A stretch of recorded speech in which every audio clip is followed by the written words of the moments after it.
Premier League ပွဲကြိုသုံးသက်ချက်များ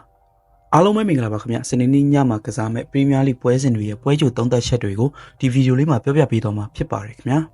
Everton နဲ့ West Ham Everton က Morris လက်ထက်မှာပုံစံကောင်းပြပြီးရလဒ်တွေဆက်တိုက်ကောင်းနေတယ်တိုက်စစ်မှာ McNeil မပါနိုင်သေးပဲ Kevin Lewin Project တို့ပါတန်ရန်ပြဿနာရှိနေလို့သာနိုင်ပွဲတွေရတဲ့လောက်မရတာဖြစ်ပြီးတော့ရှုံးပွဲမရှိခဲ့တာကြာပါပြီဝက်ဆန်ကခန်းစစ်ကိုပိုအာယုံစိုက်ကစားလာပြီးတော့တိုက်စစ်မှာ Kudes ဘူဝန်တို့ရဲ့တိုးအားတွေလောက်တာတိုက်စစ်လမ်းကြောင်းရှိတတ်ပါတယ်။အမားနဲ့အောင်ထိန်းကစားပေမဲ့ရလက်ပိုင်းအရန်ကြီးကောင်းမလာသေးဘူး။ Everton ကိုပိုကြိုက်ပါတယ်ဗျ။ခံမရလက်အဖြစ် Everton 2 Western 0ဖြစ်ပါတယ်ခင်ဗျာ။ Ipswich နဲ့ Nottingham Ipswich ကဒီချက်ပိုယုံပြီးအလုံးလုံးနိုင်ဖို့လိုနေသေးတယ်။ဘောလုံးအပေးယူလေးတွေကောင်းပေမဲ့တိုက်စစ်လမ်းကြောင်းတွေမှာအပြက်များနေသေးပြီးထိရောက်မှုပိုင်းအားနည်းပါတယ်ဗျ။ Nottingham ကလက်ကျန်10ပွဲမှာပွဲအရင်ကြက်တာမပါတော့ဘူး။ Champions League ဝင်ခွင့်အတွက်အမှားခံမှာမဟုတ်တော့ပဲအကုန်ယုံမှာပါ။အဓိကကစားသမားအားလုံးကြန့်ခိုင်မှုပြေဝနေပြီးဒီပွဲမတိုင်မီ Man City ကိုနိုင်လိုက်တာကြောင့်လဲစိတ်သက်ပိုင်းတက်ကြွနေပါလိမ့်မယ်။ Nottingham ပဲအမှတ်ပြည့်ယူသွားပါလိမ့်မယ်ဗျ။ခံမရလက်အဖြစ် Ipswich 1 Nottingham 3ဖြစ်ပါတယ်ခင်ဗျာ။ Man City နဲ့ Brighton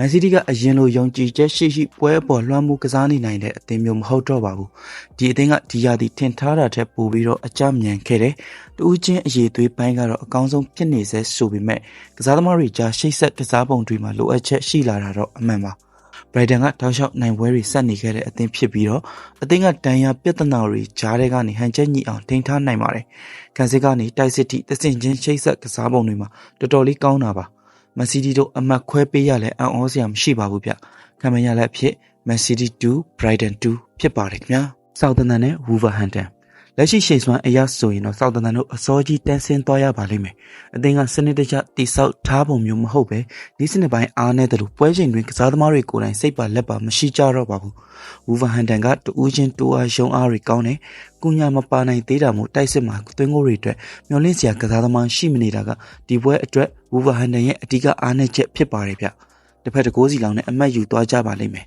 ။ခံမရလက်ဖြစ် Southampton 1 Wolverhampton 1ဖြစ်ပါတယ်ခင်ဗျာ။ဘုံမောင်းနဲ့ Brentford နှစ်သိန်းလုံးကစားပုံစင်တူပေမဲ့ဘုံမောက်ကနီးစနစ်ပိုင်းပိုကောင်းပါတယ်။တိုက်စစ်လမ်းကြောင်းစတင်ပုံတွေတည်သက်ပြီးတော့တောင်ပန်တွေကနေအလုတ်ပုံလုံနိုင်တာကြောင့်ဖြတ်တင်ဘောတွေကတဆင်အခွင့်အရေးတွေများများဖန်တီးနေနိုင်တာပါ။ Brentford ကတော့ Mbumo Wissa တို့ရဲ့တိုးအားကိုပိုပြီးအားပြုကစားတတ်တယ်။ဒီကစားသမားတွေကအားကိုးရပေမဲ့အရေးအသွေးပိုင်းမှာတော့ကန့်သက်ချက်ရှိနေတယ်လို့အဝေးကွင်းဆိုရင်လည်းတသင်းလုံးရဲ့လှုပ်အားနှုန်းကကျဆင်းသွားတတ်တာပါ။ဘုံမောက်ပဲ3မှတ်အပြည့်ရယူသွားပါလိမ့်မယ်ဗျ။ခံမရလက်အဖြစ်ဘုံမောက်2 Brentford 1ဖြစ်ပါတယ်ခင်ဗျာ။ဗီဒီယိုလေးကိုအဆုံးထိကြည့်ပြီးတဲ့အတွက်ကျေးဇူးတင်ပါတယ်ခင်ဗျာ။ဒီနေ့ပွဲစဉ်တွေနဲ့ပတ်သက်ပြီးတော့လူချင်းမင်းတို့ရဲ့အမြင်ကိုလည်း comment box မှာဆွေးနွေးပေးသွားကြပါအောင်ခင်ဗျာ။အားလုံးကိုကျေးဇူးတင်ပါတယ်ခင်ဗျာ။